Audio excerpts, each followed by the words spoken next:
जय हिंद प्यारे दोस्तों। मैं प्रकाश अवस्थी कानपुर वाला। प्यारे दोस्तों, आज मैं आपको करा रहा हूं आरआरबी टेक्नीशियन ग्रेड 3 के सेट का सॉल्यूशन। ये पेपर 6/3/2026 शिफ्ट नंबर 1 का है। पहला क्वेश्चन, एक मशीन के मूल में पहले 20% की कमी की जाती है, फिर 25% की वृद्धि, अंत में 10% की कमी। इसके मूल में समग्र प्रतिशत परिवर्तन ज्ञात कीजिए। ऐसे क्वेश्चन में जैसे 20% कमी का मतलब होता है 1/5, तो माइनस का 1/5 यानी कमी हो रही है। 25% की वृद्धि यानी 1/4, तो वृद्धि है तो प्लस लगा दिया। फिर 10% की कमी तो माइनस का 1/10। एक ही वस्तु पे होता तो मल्टीप्लाई, 5 की चीज है तो एक कम करोगे तो 4 होगा, 4 की चीज है एक जोड़ोगे तो 5 होगा, 10 की चीज है एक कम करोगे तो 9 होगा। ये सारा का सारा मल्टीप्लाई करके किया जाता है। सभी जानते हैं कि ये ऐसे करता है क्योंकि यहां 5 गुणे 4 गुणे 10, 5 गुणे 4 गुणे 10, तो वो यहां पर भी आप ऐसे काट सकते हैं।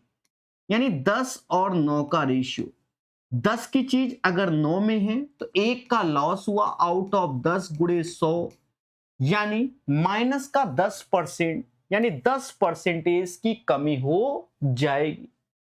समझ गए मेरे दोस्त? प्यार से समझना। 15 मजदूर 10 दिनों में एक दीवार बना सकते हैं। सब्जी मसाला एमडीएच वाला। भाई 15 व्यक्ति किसी दीवार को 10 दिन में निपटा देते हैं। कह रहा 6 दिनों में वैसी ही दीवार बनाना है, वही काम है। एक और दीवार बनाने के लिए कितने मजदूरों की आवश्यकता होगी? तो एक्स मजदूरों की। बस काट लीजिए ऐसे। ये 150 हुआ, 6 से ये सीधे 25 बार, क्योंकि 25 छक्का 150 होता है, तो एक्स का मान 25 आ जाएगा। ये एक सिंप्लीफिकेशन का क्वेश्चन है। देखो एग्जाम सेंटर में एक बार तो आप कॉपी में लिखते ही हो, तो कैसे लिखोगे? ये स्क्रीन है, 7/2 तो समाज के सामने 3.5 ऐसे, और दशमलव बाद 3 डिजिट है तो 2 जीरो और बना लो, 3 डिजिट। ये 32.5 ऐसे लिख दीजिए, 1.245 ऐसे लिख दीजिए। 3/4 को 75 पैसे बोलते हैं, ये ऐसे बोला गया। मेरे दोस्त 5 ऐसे आया, 5 4 9 ऐसे आया।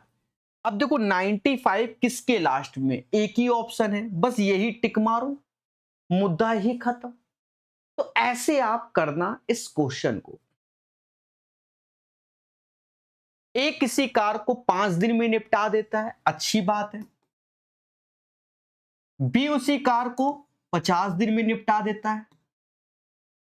फिर ए और बी पे ही कहानी है। पहला उद्देश्य इसका एलसीएम होगा जो कि 50 आएगा, 5 से भाग दोगे तो क्षमता 10, 50 से 1, ये इसकी एफिशिएंसी यानी कार्य क्षमता हो गई। अब जैसा बोल रहा है उसे पढ़ो। कह रहा है बी ने अकेले 10 दिन तक कार्य किया। बी कहता सर मैं एक दिन में तो एक लड्डू बनाता हूं, अगर आप मुझसे 10 दिन काम कराओगे तो 10 लड्डू बनेंगे, तो बचेंगे 40 लड्डू। अब ये कौन बनाएगा? ये तो बी ने बनाए। फिर बी कार छोड़ देता है तो शेष लड्डू ए ने बनाए, तो ए अकेले शेष कार को कितने दिन में निपटाएगा?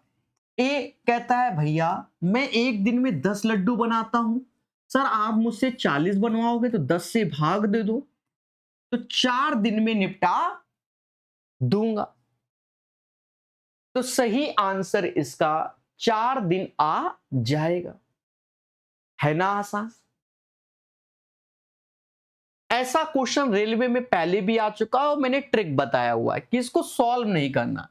आपको क्या करना है? जेड बराबर वाई कर लो और बराबर 1 कर लो। ये इस बेसिस पे किया जाता है कि जैसे आप यहां डेटा देखो कि 169, 25, इसका सम, इसका सम, इसका सम, इसका सम, सभी के सम अलग अलग होंगे। बात समझ में आई? सभी के सम अलग अलग होंगे। यहां 1 1 रखा तो समझ लो 5 में से 12 गया तो -7 आया, 7 का स्क्वायर 49 होगा, 5 में 12 -7 लेकिन स्क्वायर है, 12 5 17, 17 का स्क्वायर 289 होगा, माइनस का 144 होगा, 9 दूनी 18 में से 4 गया, 18 में से 4 गया, 4 1 हासिल तो 8 1 9, 9 4 13, 13 में से 4 गया 9 आया, ठीक है। और अब 2 में से ये 194, अब यहां हमारा डेटा 194, देखो यूनिट प्लेस देखो 4 और 1 5 बनेगा, इसका यूनिट प्लेस 5 बनेगा, इसका 2 बनेगा, इसका भी 2 ही बनेगा, लेकिन यहां देखो 9 5 14, 16 17 18 19, 194 ही बन गया, तो यही आंसर, ये बेटर है। अगर आपको कोई दिक्कत है तो फिर इसका होल स्क्वायर खोलकर सेट कीजिए, फिर आपको आंसर मिलेगा, समझ गए। लोगों ने पहले भी लगाया है तो इसलिए मैं कोई स्टार नहीं दे रहा हूं, आदत हो गई अब। हाँ, अब ये थर्ड प्रोपोर्शनल तो आपको हर जगह ही मिल रहा है, सर ये क्या होता है? जैसे कोई डेटा है A:B, B:C, तो इस C को समास थर्ड प्रोपोर्शन बोलता है, और जो ये C होता है ये B² होता है। क्वेश्चन को बड़े बारीकी से पढ़िएगा। हाँ जी, कहता है x 2 और y का थर्ड प्रोपोर्शन, यानी जो x है इसे थर्ड प्रोपोर्शन, तो y का स्क्वायर बाई 2 हो गया, ये पहली इक्वेशन होगी। फिर कह रहा है जो y है वो इसका थर्ड प्रोपोर्शन है, यानी y बराबर 18 का स्क्वायर 324, यानी ये सेकंड अपॉन x ऐसे हो गया। हमको y का मान चाहिए, यानी हमें x को निपटाना है, तो हम डर क्यों रहे हैं, गए उठाकर यहां रख दिए, सीधी सी बात है, x रखो तो ये x yx के साथ गुणा होगा, तो यानी y स्क्वायर बाई 2 ऐसे, जो कि 324। अब इसके फैक्टर कर लो, तो देखा जाए अगर मैं 324 में 2 का गुणा करता हूं तो 648 आता है, जो कि 216 का 3 गुना होता है, इसमें गुणा किया यानी y दो, इसका गुणा किया तो 216 का 3 गुना हो जाएगा, 216 होता है 6 का क्यूब गुणे 3। अब यहां से क्यूब रूट ले लो, तो जो y का मान आएगा 6 ऐसे हो जाएगा, क्यूब रूट में ये और ऐसे आ जाएगा, बच्चा बच्चा जानता, तो 6 क्यूब रूट 3 हो जाएगा। देखो एक बात याद रखना, सिलेक्शन उसी का है जो रेलवे के सभी एग्जाम का क्वेश्चन कर रहा है। आपको बता दे कंट्रोलर के एग्जाम में जो क्वेश्चन आया था और आरआरबी जेई में उसी पैटर्न के 2-3 क्वेश्चन इनमें भी रिपीट हुए, ठीक है, बढ़िया वाले रिपीट हुए, समझ गए। एक व्यक्ति 3 वर्ष के लिए 5% वार्षिक साधारण ब्याज दर पे 10,000 रुपए उधार लेता है, वह तुरंत इसके, अब देखो मैंने आपसे, देखो एक चीज समझो, रेट इनटू टाइम का गुणा कर दो, यानी मैंने आपसे जो पैसा लिया है वो 15% में, मोटा मोटा। अच्छा एक और बात को समझो दया, ये अंत में कहता है इस लेन देन में कितना वार्षिक लाभ होगा, तो हम गुणा भी क्यों करें, नहीं करेंगे। देखो पहला भी पैसा 3 वर्ष 5% के हिसाब से, दूसरा भी 3 वर्ष 5% के हिसाब से, हमें एक ही वर्ष का चाहिए, तो हम सीधे इसका अंतर ले सकते हैं। और अंतर लेने का मतलब जहां हमने इसका अंतर लेंगे ना, तो 3 सही 1/4%, बस ये 1 साल का अंतर आया, 3 साल का 3 का गुणा, लेकिन हमसे कह रहा वार्षिक लाभ बताओ, तो 1 ही साल का चाहिए, तो 3 गुणे 5 और 3 गुणे 8 से 1/4 करने की जरूरत नहीं, क्योंकि अंत में 3 से भाग ही देना पड़ेगा, क्योंकि 1 साल, तो बस इतना निकाल लो, किसका, 10,000 का, 10,000 ऐसे चिपका दिए, 4 × 12 1 13 ऐसे, 13/4%, बच्चा बच्चा जानता है, ये तो बली मांगता है 2 जीरो की, देना पड़ेगा। 4 से ये 25 बार में गए, 25 गुणे 13 हमें करना होगा, जो कि 325 आ जाएगा। 250 और 75 325, बाकी ज्यादा हो तो 25 और 13 का पहाड़ा सबको आता है। हाँ, कोई ये कह दे हमको नहीं आता तो स्वयं जिम्मेदार है। सिंप्लीफिकेशन, अभी यूपीएसआई का हाल ही में पेपर हुआ, वहां पर भी ऐसे ही पूछे गए सिंप्लीफिकेशन। मतलब रेलवे की जिसने तैयारी की उसके लिए पेपर हलवा रहा है। सर कैसे करोगे? सबसे अंदर वाले की खोज में निकल जाओ, उसके बाद खेलेंगे। सबसे अंदर मुझे यही दिख रहा है, 10 में 2 से भाग दोगे तो 5 आएगा, 5 त्यां 15 हो गया, 15 में 4 गया तो 11 आया, और 11 7 18 हो गया, तो हिन वाला ब्रैकेट सॉल्व हो गया। 14 में 2 से भाग दिया 7 आया, तो 7 माइनस 18 यानी माइनस 11, फिर 3 का गुणा यानी 10, लेकिन माइनस 3 का गुणा कर रहे हो माइनस 18 में, तो माइनस माइनस प्लस हो जाएगा, तो ये प्लस का 33 हो गया था। बहुत पेशेंस, और यहां 36 ऐसे बैठा है। अब ये सब कर लोगे, आप बहुत सिखा दिया है मैंने। -7 आ जाएगा।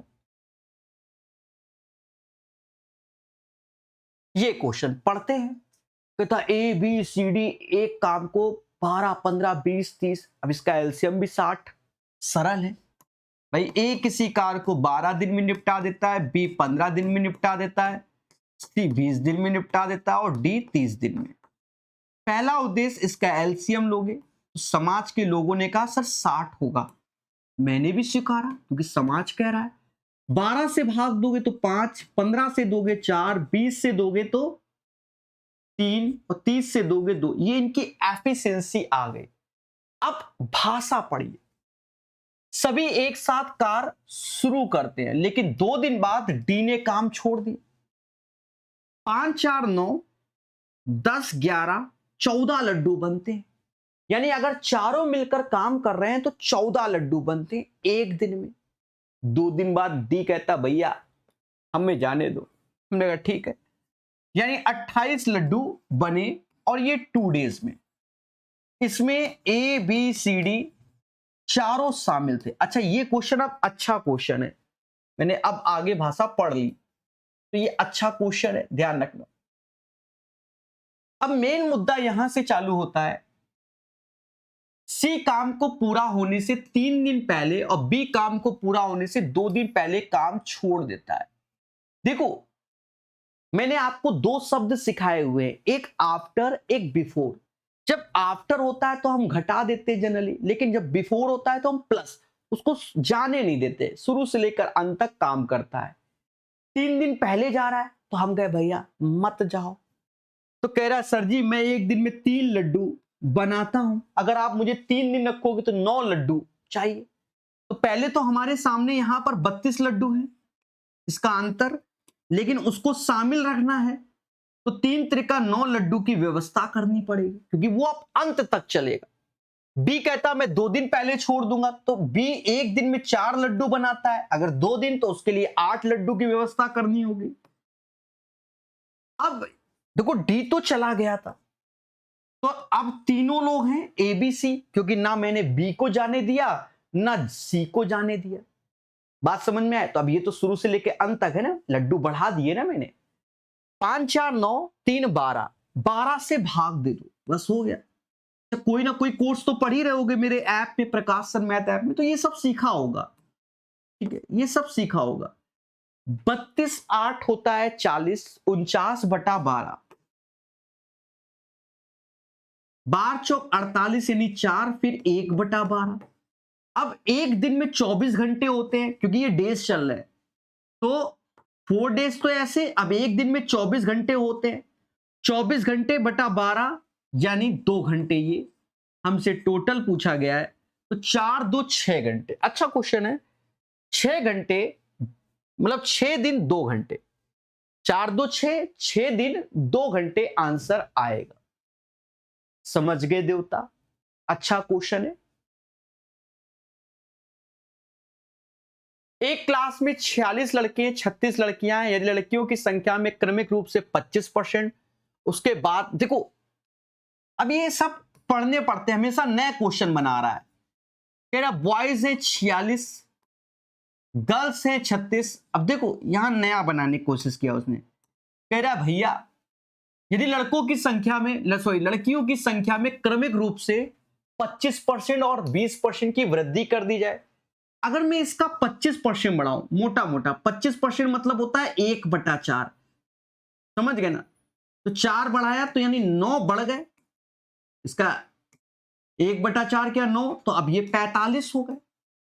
फिर कह रहा 20% बढ़ा दो, 20% मतलब 1/5, फिर से 9 ही हो गए। तो 45 9 अब हो गए 63, 45 9 63, गांजा फूका 54 होता है, 54 हुआ। ठीक है, अब हमसे कहता है भैया तो लड़कियों की संख्या लड़कों की संख्या से कितना अधिक है। देखो बॉयज थे 46, गर्ल्स है 54, तो 4 और 4 8 की वृद्धि हो गई, यानी उन दोनों में जो अंतर है वो 8 का ही है। कितना अधिक है, यानी वो अंतर ही है। तो 8 इसका सही आंसर हो जाएगा। ठीक है, बाकी करने को ये लोग अलग अलग तरीके से इसको निपटा देते हैं। देखो कैसे, जैसे 36 गर्ल्स हैं तो 36 ऐसे लिख देते हैं, 25% मतलब 1/4 यानी 5/4 डेटा का हो गया, 20% मतलब 1/5 तो 6/5 हो गया, यानी 25% बढ़ाया तो 125% को 5/4, 120% को 6/5। अब इससे काट लेते हैं, 5 से 5 गया, 4 से ये गया, कितनी बार है 9, 9 गुणे 6 सीधे 54 लिख देते हैं। तो वो अपनी श्रद्धा अनुसार जैसी कैलकुलेशन है, हम तो ओरली कर लेते, लेकिन हम कलम चलाएंगे। फिर से सिंप्लीफिकेशन, बड़ा पेशेंस रखना है। देखो डिवाइड लास्ट में है पूरे ब्रैकेट में, अब करेंगे कैसे उसको समझो। देखो पहले ये सॉल्व कर लो, फिर ये सॉल्व कर लो, ठीक है, उसका कर ली ये लगाए तो ये पूरा सॉल्व, फिर इसमें ये सॉल्व करने के बाद ये गुणा, फिर घटा दोगे, फिर 2 से भाग, फिर ये कांड। तो देखा 88 64 तो ऐसे ही, और ये 36 और 64 समाज के लोग 100 तो बोलने लगे, हमने भी कहा ठीक है, समझ गए। अब देखो कैसे करते हैं।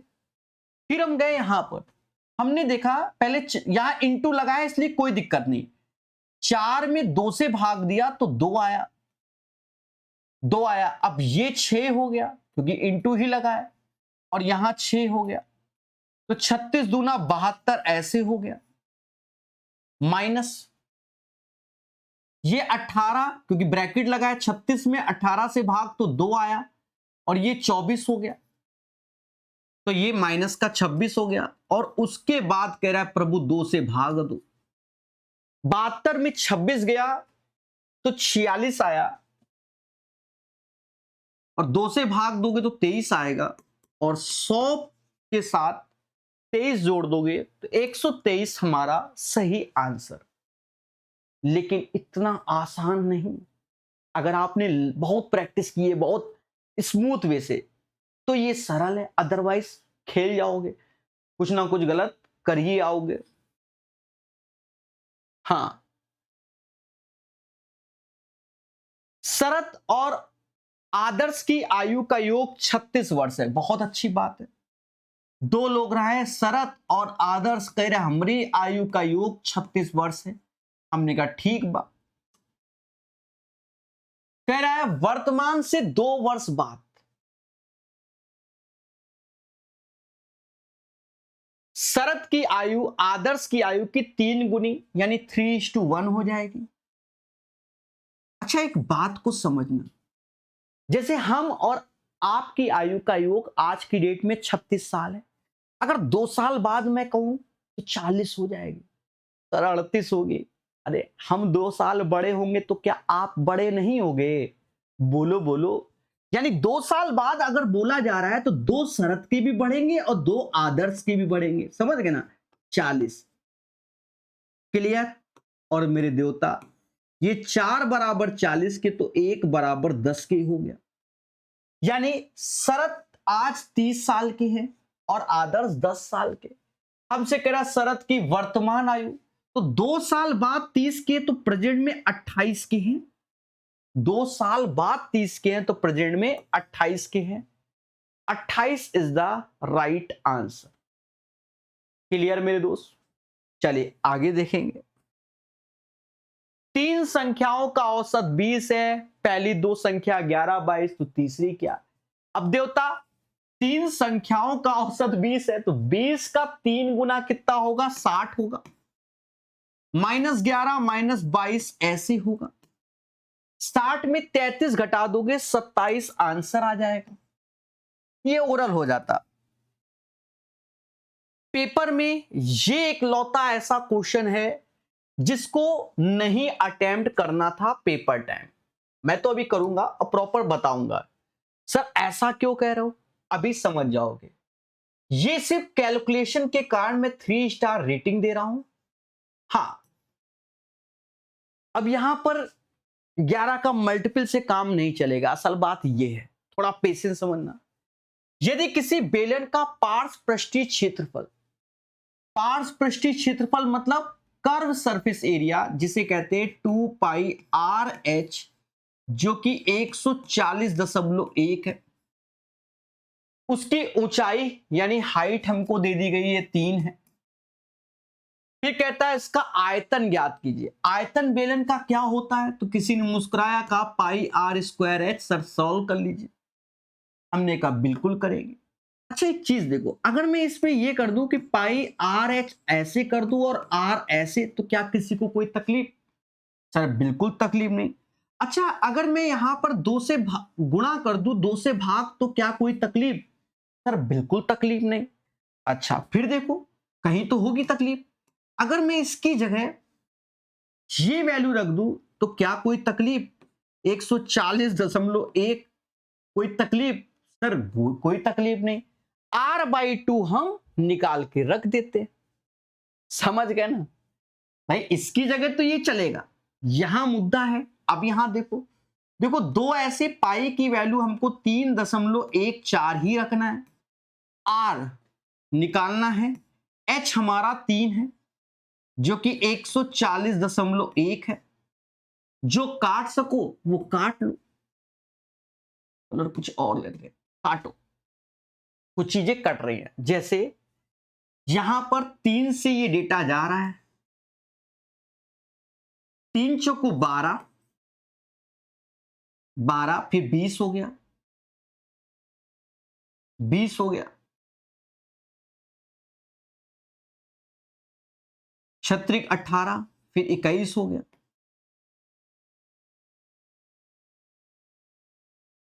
ठीक है, ये चला गया। और उसके बाद वाला मुद्दा है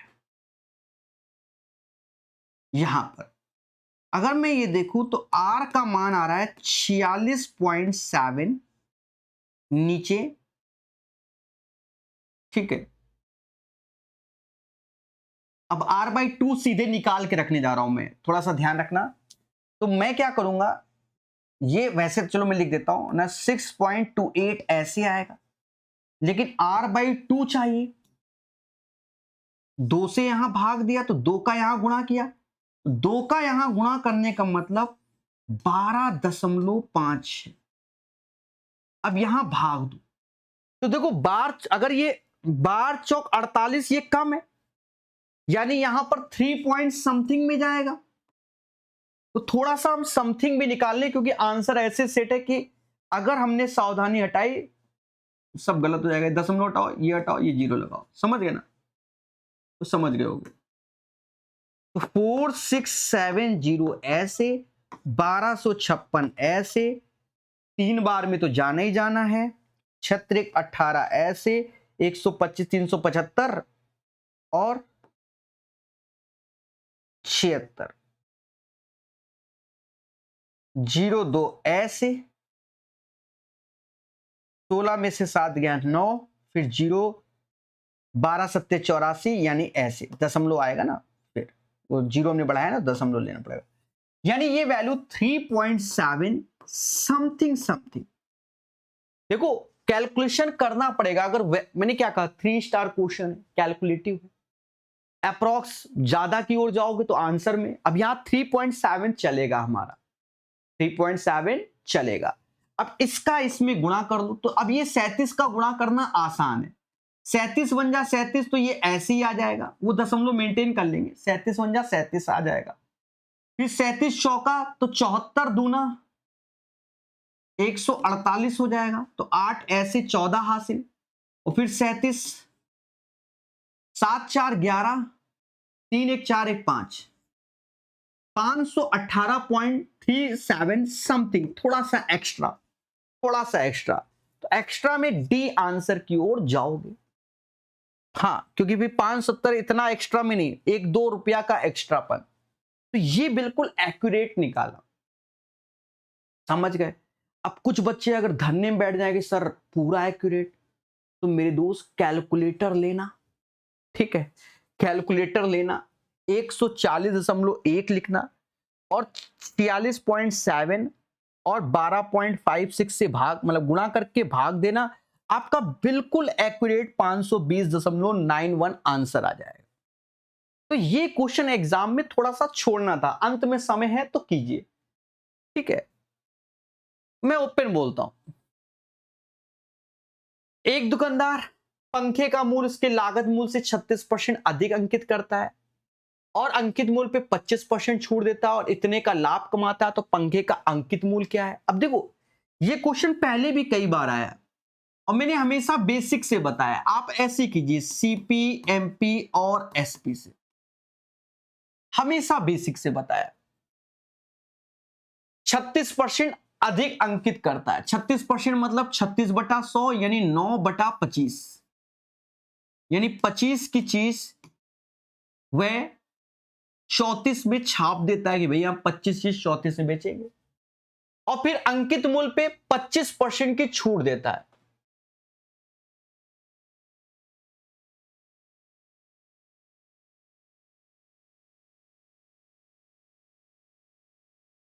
वो तो सब सही है, ऐसे दशमलव में आ जाएगा, कोई बात नहीं। देखो कभी कभी अपनी गाड़ी को बदलना पड़ता है, क्योंकि दशमलव नहीं लाऊंगा ना मैं, तो ऐसे भी तो कह सकते हैं 100 की चीज 136, क्या गलत है? ये भी सही है, हम काट नहीं रहे। फिर कह रहा 25% की छूट देता है, तो अब इसका 25% छूट दे रहा है, तो 25% इसका कम कर दो, 25% इसका कितना होगा? तो 25% कितना होगा? 4 से भाग दोगे, तो 4 त्यां 12, 4 चक्कू 16, यानी 34 रुपए कम कर दोगे तो 102 हो जाएगा, 136 का। अब 100 की चीज 102 में चिपकाई जा रही है, यानी 2 यूनिट का लाभ हो रहा है, और यही 2 यूनिट लाभ बराबर 179 के। तेरा पंखे का अंकित मूल्य बताओ, और देवताओं 136 करना है 2 को, तो 2 से भाग दे दो, 6 68, 68 का इत्थे गुणा, 68 का उत्थे गुणा, 9 अट्ठे 72 यूनिट प्लेस पे 2 किस में है? तो एक ही ऑप्शन है जिसके यूनिट प्लेस पे 2 है, 12172 आंसर। समझ गया? अब ये नहीं कि 179 इंटू 68 करो, तो ऐसे आप इसको अटेम्प्ट कीजिए। थोड़ा सा जब ऊपर करो तो दशमलव में ना लाओ, जो पहले मैं करा था तो फिर दशमलव में आ रहा था, क्योंकि 25% छूट देता तो दशमलव में आ जाता, इस चक्कर में मैंने, समझदार हो आप तो, ठीक है, बदलाव किया। किसी समलंब के 2 समांतर भुजाओं में से एक 8 सेंटीमीटर है, देखो समलंब चतुर्भुज कुछ ऐसा दिखता है, 1 8 और समांतर भुजाओं के इस युग की दूसरी भुजा इस समांतर भुजा के बीच की दूरी के बराबर, देख लो ये 8 है, तो ये बीच की दूरी होती है जिसे हमने h मानते हैं हाइट, तो ये भुजा भी कह रहा है हाइट के बराबर है, मैं नहीं, क्वेश्चन कह रहा है। अब धरने ना बैठ जाना कि सर ये छोटी हाइट ये बड़ी हाइट, इससे मतलब नहीं, सिर्फ समझाने के लिए डायग्राम। तो समलंब का क्षेत्रफल दिया गया है 120, तो हम जानते हैं 1/2 ऐसे, सम ऑफ द पैरेलल साइड यानी 8 + h ऐसे इंटू हाइट h ऐसे, ये 240 हो गया, काटना नहीं, बस प्यार से इसको देखो। अब इसको ऐसा ब्रेक करो तो साफ साफ दिख रहा है कि 12 गुणे 20 अंतर 8 आता है, और देवताओं यहां पर भी अंतर 8 का ही है, यानी हम h बराबर 8 घोषित कर सकते हैं। नहीं, 12 12 12 गांजा फूका है, 12 12 8 20, तो h बराबर 12 घोषित कर देंगे, हो गया, अंतर 8 है। वरना एक क्वाड्रेटिक इक्वेशन बनेगी, फिर इसको आप सॉल्व करोगे, then you will get the right answer. Clear? 16 20 30 में से प्रत्येक में एक संख्या जोड़ी जाए तो परिणामी संख्या वितित समानुपात में होती है। अब देखो, जिन बच्चों ने मेरी बात को सुना होगा कई बार मैंने उनको खुल के बताया था कि इसमें प्लस और माइनस वाला खेला चलता है, ठीक है, प्लस भी और माइनस भी, कई बार यहां माइनस वाला खेला है, ठीक है। अभी बताता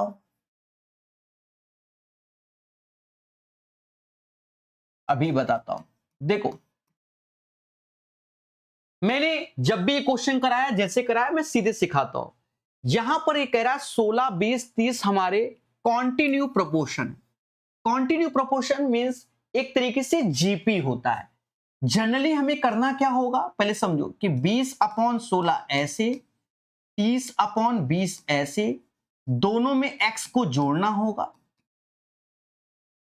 और ये हमें एक कॉन्टिन्यू प्रोपोर्शन की ओर बनाना होगा। ये चीज होता है, समझ गए?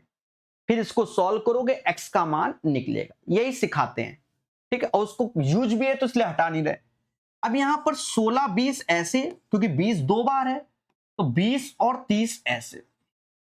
डायरेक्ट x निकालने का तरीका मैंने कई बार बताया है कि ये अंतर 4 आएगा, ये अंतर 10 आएगा, इसका इसमें गुणा कर दो, इसका इसमें गुणा कर दो, तो 160 में 80, तो अंतर 80 आया। 160 गुणे 10, 20 गुणे 4, तो अंतर 80। और नीचे भी हमने बताया कि इसके अंतर से ही भाग दो, तो 6 आया। तो x बराबर 80/6, यानी 40/3 आ गया। देखो, उसके बाद जब से ये मैटर हुआ था 2024 रेलवे में, 24-25 में, शायद 25 वाले सेटों में हुआ था, तो अब वहां पर एक जगह प्लस भी लेते थे और माइनस भी लेते थे, ये मुद्दा आया। तो x का मान 40/3 तो आ गया, और वहां लिखा है जोड़ी जाए, तो क्रॉस चेक जरूर करो। अब क्रॉस चेक में थोड़ा सा इसमें समय लगता है। देखो, क्रॉस चेक करना पड़ेगा, क्या ये रेशियो बनना है? 20 40/3 एक ही चेक करना है, 16 40/3। सेम चीज इधर भी, 30 40/3 और 20, ठीक है। तो हमेशा प्लस ही वाला चेक करते हैं, अगर प्लस से बराबर नहीं तो फिर हम इस वैल्यू को माइनस डिक्लेयर कर देते हैं, बस यही दो बनता है। तो ये हमारा ऊपर क्या हो गया, ऊपर हुआ 60 40 100, 3 3 कटी जाएगा, 48 ये 88 हो गया, 90 40 130 हो गया, बनना ही नहीं है, 60 40 100। अब बता दो क्या ये रेशियो बराबर है? थोड़ा बहुत 4 8 से काटोगे क्या, 100 को कुछ भी काटो, क्या ऊपर 13 बना पाओगे? नहीं मेरे भाई, नहीं बना पाओगे। तो ये दोनों रेशियो बराबर नहीं है। इसका मतलब ये जो प्लस का वैल्यू है उसकी जगह अब हमें x बराबर माइनस का 40/3 लेना पड़ेगा। तो आप डायरेक्ट इसको लेकर सॉल्व कर सकते हैं, फिर आप क्रॉस चेक करने की जरूरत नहीं है। फिर भी अभी की डेट में तो आत्मा मानती नहीं हमारी, हाँ, इंसान है हम लोग की आत्मा नहीं मान रही। देखो, यहां सिलेक्ट भी नहीं हो रहा, तो जब आत्मा नहीं मान रही तो यहां माइनस का सिंबल कर लेते हैं, क्रॉस चेक कर लेते हैं। ये हुआ 60 में 40 यानी 20/3 आया, 48 में से 40 गया तो 8/3 आया, 3 3 कटी जाएगा। यहां पर 90 में से 40 गया तो 50/3 आया, वो 3 3 काट दो, और 60 में से ये 10 आया।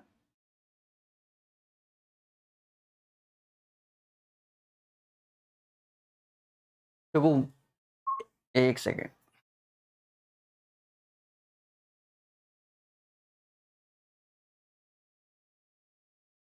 सब सही है पर कुछ गलत है।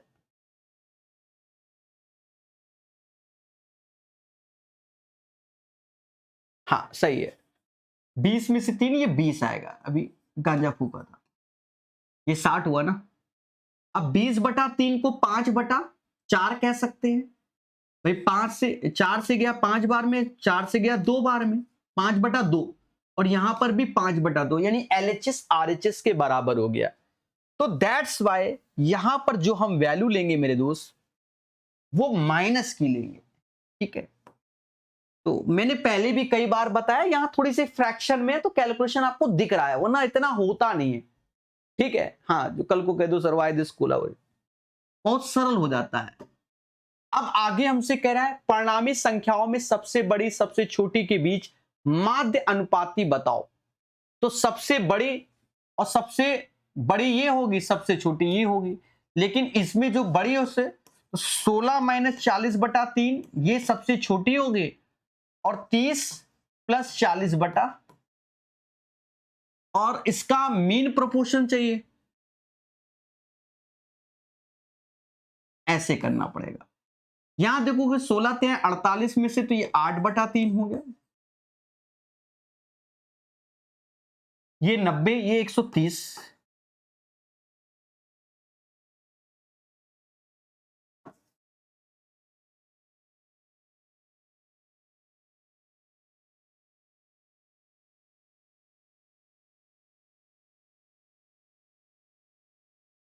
देखो माइनस करना था, वही चीजें हैं, छोटी छोटी मिस्टेक होना चालू हो जाती हैं भाई। माइनस का 40/3, -40/3 करना है ना, ये चीज 90 40, ये 50, 50/3, हाँ वही सोचो, स्क्वायर रूट से तो रूट 13 बाहर आता ही नहीं। अब ऊपर देखो, ऊपर हो गया 400, 20 का स्क्वायर होता है, और नीचे हो गया 3, तो 20/3 आंसर आएगा। तो ये एक बेहतरीन क्वेश्चन है, बहुत सारा बच्चा क्या है, 90% बच्चा 40/3 से इस क्वेश्चन को कर रहा होगा, क्योंकि ऊपर लिखा है एक संख्या जोड़ी जाए तो उसके दिमाग में प्लस का बैठा होता है, हिंडस लेगा। 120 मीटर और 180 मीटर लंबाई की दो ट्रेनें विपरीत दिशाओं में इतनी की चाल से गतिमान, एक दूसरे को कितने सेकंड में, अब अपोजिट डायरेक्शन में होते हैं तो स्पीड जुड़ती है और लेंथ तो बाय डिफॉल्ट, यानी तरीके से L1 + L2 upon U1 + U2 distance upon speed, that is called time. बस रख दीजिए, ऊपर 300 हो गया, 60 75 135 हो गया, और मुस्कुरा के 5/18 करना पड़ेगा मीटर पर सेकंड में। देखा ही जाए कि 9 से ये 2 बार में, 9 से ये 15 बार में, 15 × 5 होता है 75, 75 चौका होता है 300, तो ये 8 सेकंड आपका आंसर हो जाएगा। क्लियर है मेरे देवता? ये शायद RRB JEE के लेटेस्ट सेटों में आया हुआ क्वेश्चन है, ठीक है।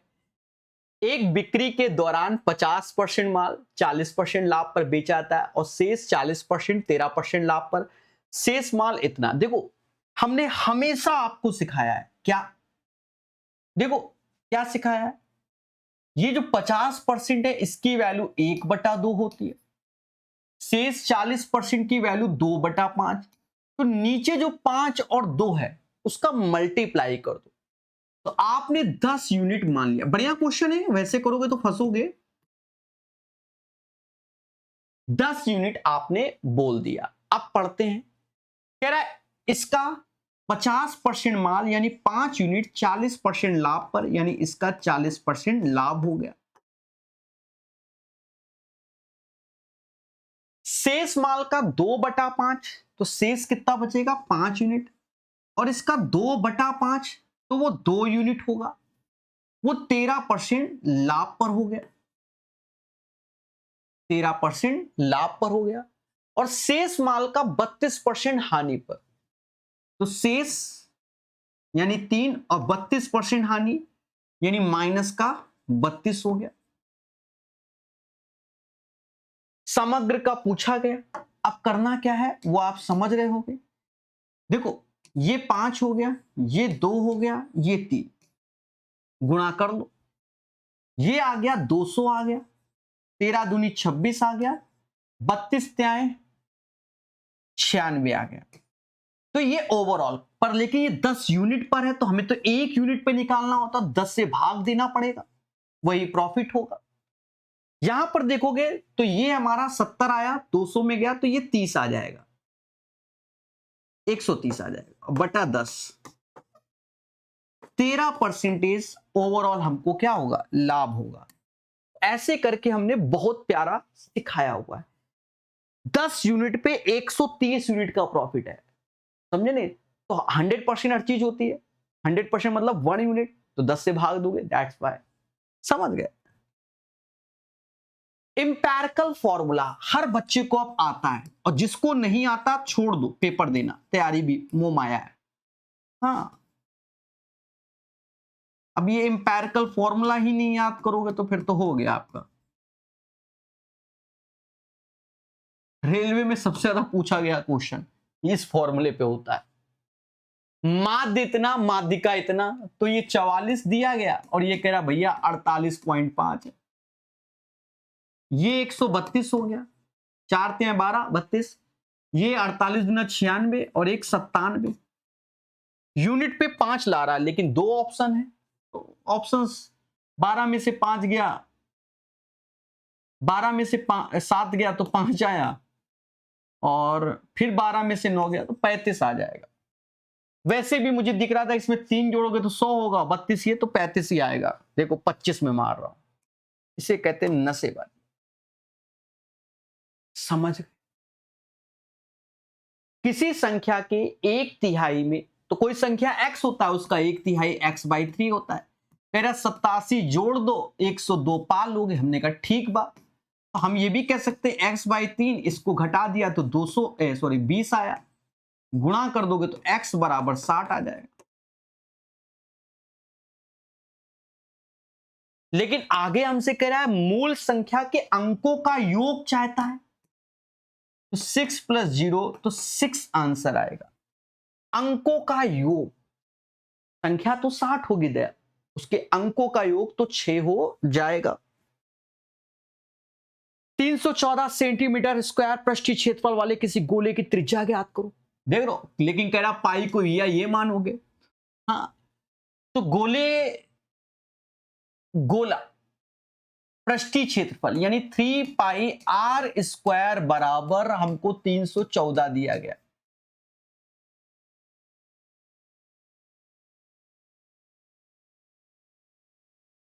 नहीं, गोले का पृष्ठीय क्षेत्रफल तो 4πr² होता है। याद रहे कि कर्व सरफेस एरिया और total surface area both are same, किसका, स्फीयर का।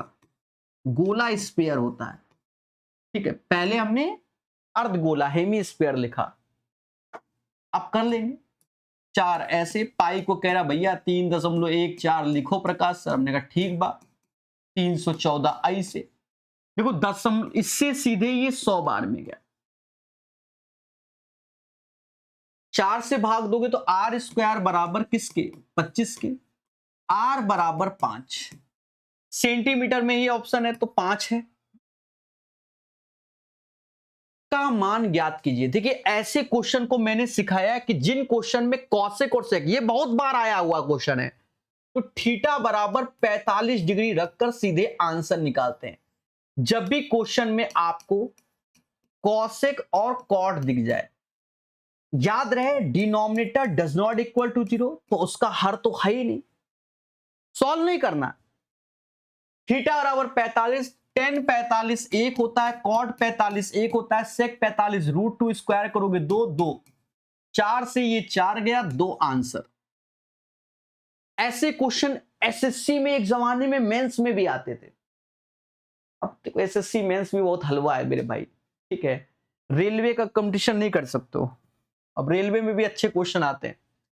संख्या इतने के उभयनिष्ठ अभाज्य गुणनखंडों का गुणनफल ज्ञात कीजिए। अब बच्चा डर गया, कह रहा find the product of the common prime factor of this one. पहले तो इसका एचसीएफ निकालो, हाईएस्ट कॉमन फैक्टर, और उसके बाद कांड करने की बात कर रहा है। डरेंगे नहीं मेरे भाई, डरना किस बात के लिए। अच्छा एक चीज देखो, मोटा मोटा अगर आप एचसीएफ निकालोगे मोटा मोटा, तो 10 का तो सभी मल्टीपल है, तो 10 को तो पहले लिख दो। अब यहां हमारा फोकस 195, 156, 234 पे होना चाहिए। देखो ये चीज ध्यान रखना। उसके बाद भी आप पेशेंस रखो। पेशेंस क्या रखो कि ये डेटा जो दिख रहा है ना 195 आपका 3 से भी जा रहा है, 156 भी जाता है, 234 भी जाता है, तो 3 से, हाँ 3 ऐसे लिखो, शायद 65 लिखना पड़ेगा, 3 ऐसे लिखो, 52 लिखना पड़ेगा, 3 ऐसे लिखो, 7 21 78। और देखो दया, यहां से 3 भी ले लिया हमने, अब ये 13 का मल्टीपल, ये भी 13 का मल्टीपल, ये भी 13 का, तो 13 भी लेना होगा। तो एचसीएफ इसका आ गया 390। अब एक चीज क्या कह रहा है, कर product of common prime factor of the this one, वो भी 390 ही होगा। क्यों कह रहा प्रोडक्ट भी बताओ। अगर हम देखो एचसीएफ ये निकाला, ये अब इसका प्राइम फैक्टर का गुणनफल, तो प्राइम फैक्टर जैसे 3 13 तो होगा ही होगा, 3 गुणे 13, और प्राइम फैक्टर बोला तो 10 को भी 2 गुणे 5 लिखते हैं ना, तो ये इसके प्राइम फैक्टर हो गए, और इसका गुणनफल ही पूछा गया है, तो 390 ही आएगा। ये सरल हो गया। यदि 8000 की धनराशि 8 वर्षों में स्वयं की तिगुना हो जाती है, तो 24 वर्षों में कितना, देखो पैसा लगाया P, 8 साल में ये 3P हो जा रहा है, फिर 8 साल में 9P हो जा रहा है, फिर 8 साल में 27P हो जा रहा है। तो देखो 8 8 24 साल हो गए ना। देखो ये ओरल तरीका, मतलब है तो ओरल, हम लिख के सिखाते हैं कि आप समझो, वरना 1 का 3, 3 का 6, 3 का 9, 9 का 18, सॉरी 9 का 27, ठीक है, 3 गुना हो जा रहा है, तो ये 24 साल में हो जा रहा है। तो 27P हमारा आंसर, 27P आंसर। अब 27 किसका मल्टीपल होता है, 9 का, ये होता नहीं, ये होता नहीं, ये होता नहीं, ये 9 का। सर आत्मा नहीं खुश है, तो 27 गुणे क्या कर लो, 8000 कर लो। अब कर लो 27 अट्ठे 216 और 3 ठो 0। समझ गए मेरे देवता। तो ये सेट आपको क्लियर हो गया होगा। सॉल्यूशन पीडीएफ टेलीग्राम में मिल जाएगी, सही से फाइल्स में जाके चेक किया करो। ये नहीं कि हर चीज के लिए प्रकाश सर को व्हाट्सअप कर दो, व्हाट्सअप कर दो, नहीं, ठीक है। बात समझ में आए और अच्छे से पढ़िए, तो बहुत जल्दी इन सभी सेटों को हम करा भी देंगे। टोटल 9 है, 2-3 दिन लगने, क्लियर।